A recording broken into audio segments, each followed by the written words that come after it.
দেখুন, বিশ্লেষণটা একজন একভাবে এটাই স্বাভাবিক। আমি আমার রাজনৈতিক অবস্থান থেকে আমি আমার বক্তব্য দেব। তুষার ভাই ওনার জায়গা থেকে বক্তব্য দিয়েছেন। বাংলাদেশে তো আমরা এই অভিজ্ঞতা নতুন নয়।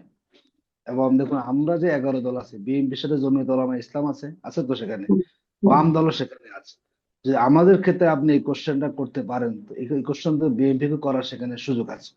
দেখুন, আমি যদি বলি আমাদের জামাতের আমির তিনি বলেছেন তিনটা মৌলিক বিষয়ে যে দলগুলো একমত হবেন তারাই একসাথে একটা সমঝোতা ইলেকশন করবেন।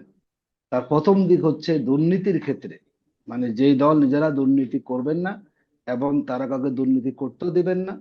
দ্বিতীয় বলেছেন যে আইনের ক্ষেত্রে আইন তার নিজস্ব গতিতে চলবে, আইনের ব্যাপারে কেউ কোনো ধরনের রাজনৈতিক হস্তক্ষেপ কেউ করতে পারবেন না।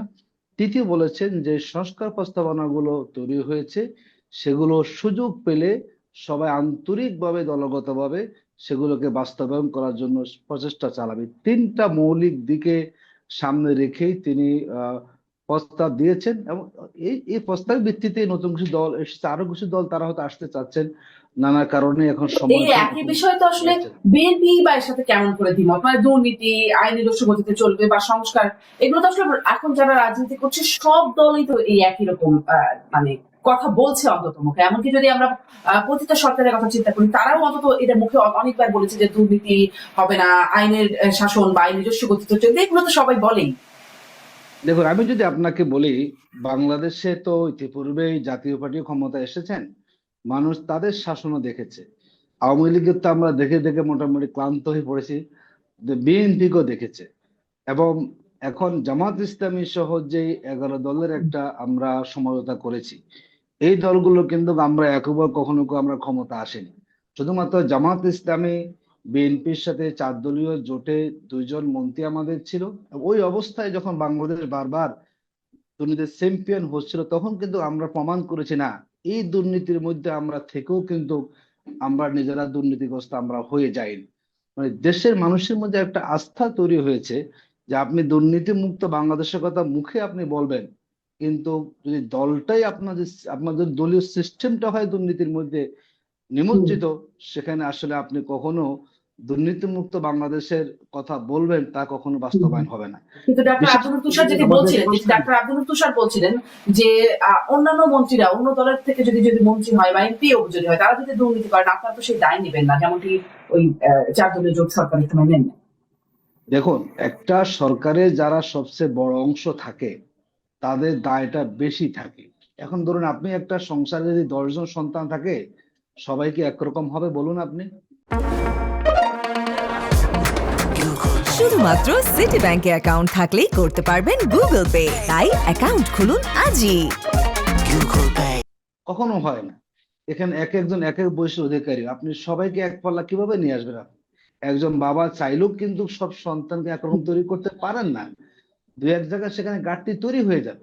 কিন্তু রাষ্ট্র যখন আন্তরিক হবে, যারা পাওয়ারে আসবেন, যদি সেই শক্তি মনে করেন না আমি রাষ্ট্রে কোনো দুর্নীতি করতে দেব না, যদি তারা যদি মূল পাওয়ারে চলে আসেন, নিঃসন্দেহে তার পাশে যারা থাকবেন তারা সে সাহসটা করবেন না। কিন্তু আমরা যখন ছিলাম তখন তো আমরা মূল পাওয়ারে নাই। ক্যাবিনেট গঠন হয়েছে 30-35 জন নিয়ে, আমরা ছিলাম মাত্র 2জন।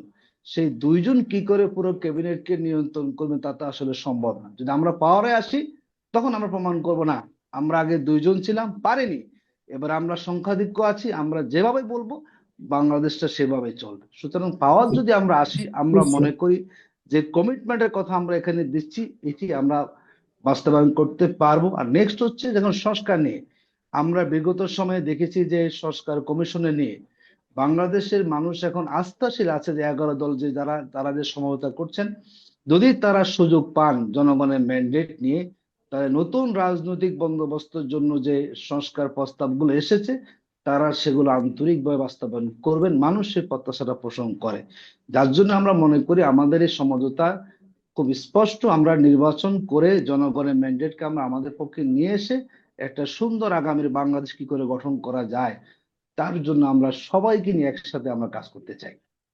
জি। জি, আপনি বলছেন 2 জন কি করে নিয়ন্ত্রণ করবে, কিন্তু 2 জন কোনো প্রতিবাদও করেন নাই আর কি সেই সময়, এই জন্যই হয়তো প্রশ্নটা প্রতিবাদ উঠছে। করা হয়েছে, সে প্রতিবাদ তার বাইরে আসবে না, সে প্রতিবাদ যার জায়গা থেকে করা হয়েছে। দেখুন, আমি যদি আপনাকে বলি, আমাদের তখন 2জন মন্ত্রী ছিলেন, মাওলানা মতিউর রহমান নিজামী যখন ছিলেন কৃষি মন্ত্রণালয়, যতটুকু আমরা জেনেছি, দেখুন সেই কৃষি মন্ত্রণালয় জামাত জানতো না, এবং এবং তিনিও জানতেন না, না জেনে ওনাকে কিন্তু মন্ত্রণালয় পরিবর্তন করে দেয়। এই ছিল বাংলাদেশের অবস্থা।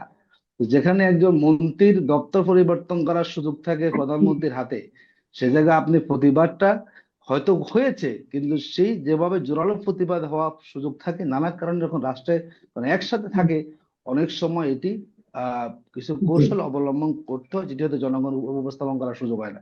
কিন্তু জামাত তার জায়গা থেকে যতটুকু চেষ্টা করেছে, তখন আমরা আসলে সেখানে ভূমিকা মানে রাখার চেষ্টা করেছি। নানান রকম সুবিধা এবং স্বার্থের কারণে সেই সুযোগ বা কৌশলটা আপনাদেরকে নিতে হয়েছে বলা যায় না। এখন যখন মানে এটা একটা সুবিধাবাদী আচরণ না, যে তখন যেটি বিএনপি কেও প্রশ্ন করা হয় যে স্বাধীনতা বিরোধী বারবার আপনাদেরকে বলা হয়, তখন কেন বলা হয় নাই?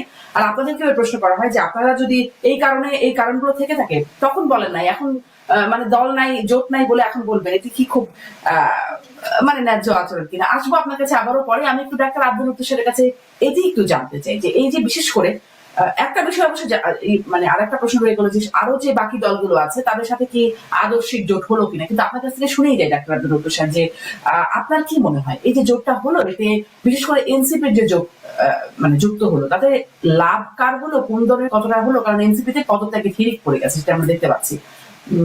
এই প্রশ্নটা যদি করি, কার আসলে কতটা লাভ হলো?